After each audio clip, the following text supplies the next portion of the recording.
எனக்கு நான் தனிப்பட்ட முறையில் அங்கே போன செய்தியாளர்கள் கிட்ட பேசுகிறப்ப நான் சேனல் பேர் சொல்ல, அந்த செய்தியாளர் யாருன்னு சொல்ல, ஆனால் நாங்கள் கூட்டத்துக்கு வெளியே ஒரு டீம் கவர் பண்ணிட்டு இருந்தோம், கூட்டத்துக்கு உள்ள ஒரு டீம் கவர் பண்ணிட்டு இருந்தோம். வெளியே இருந்த டீமுக்கு உள்ள என்ன நடந்துச்சுன்னே தெரியல. அந்த அளவுக்கு தான் அங்கே பிரச்சனை நடந்திருக்கு. அதுக்கப்புறம் டப்புன்னு ஆம்புலன்ஸ் வரும்போது அந்த இடம் கிளியர் ஆயிடுச்சு. நீங்கள் ஒரு 8 கிலோமீட்டர் ஹைவேல எவ்வளோ நிமிஷத்தில் ரீச் பண்ண முடியும்? ஏன் செந்தில் பாலாஜி அண்ணன் எங்கேருந்து கிளம்பி போனார்? கரூர் அவர் ஊர். அங்கேருந்து ஒரு மெடிக்கல் காலேஜ் 8லேருந்து 10 கிலோமீட்டரில் இருக்கக்கூடிய ஒரு ஊரில் இன்டெலிஜென்ஸ் ரிப்போர்ட்டின் மூலமாக சிஎம்க்கு நியூஸ் போகுது. சிஎம் அதிகாரிகளை நியமிக்கிறாரு. இவர்கிட்ட சொல்றாரு ஸ்பாட்டுக்கு அரை மணி நேரம் கழிச்சு போகாம 6 மணி நேரம் கழிச்சா போவாங்க.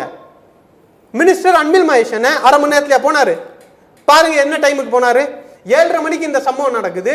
கிட்டத்தட்ட 9-9:30 மணிக்கு தான் ஹாஸ்பிட்டலுக்கு போறாரு. திருச்சியிலேருந்து நாமக்கல் கரூருக்கு 1.5 மணி நேரம் ஆகும். இது போனது ஒரு குத்தோணி. இதெல்லாம் நீங்க பேசிட்டு இருக்கீங்க. விஜய் பேசுறது எந்த அளவுக்கு அபத்தங்க?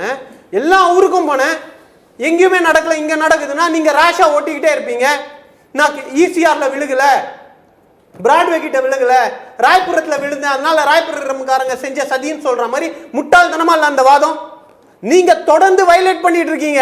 என்னைக்கோ ஒரு நாள் சார் கம்பெனி இருங்க சார். என்ன சார் நீங்க முட்டாள்தனம் சொல்றீங்க சார்? முட்டாள்தனம் வேற என்ன சார்? இத சொல்லி போடு சார். இது என்னோட நேரம், நான் இப்படி தான் பேசுவேன். இல்ல முட்டாள்தனம் எங்க நேரம் பார்த்தா எங்க முட்டாள் சொல்றீங்க. who are you to say about me? I am not a fool.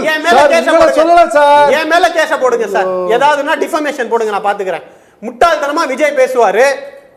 நான் வந்தேன் கரூர்ல மட்டும் நடக்குதுன்னு உள்நோக்கத்தோட பேசுவாரு. ஏன் ரேஷா ஓட்டுறவன் எங்கேயாவது ஒரு நாள் தான் விழுகிறான். டெய்லியும் ரேஷா தான் ஓட்டிட்டு இருக்கேன், நான் விழுகல, இன்னைக்கு மட்டும் விழுந்தேன்னு ஏதாவது சொல்றது எந்த அளவுக்கு ஒரு அடிப்படை இல்லாத விஷயமோ அந்த அளவுக்கு அடிப்படை இல்லாத விஷயம்.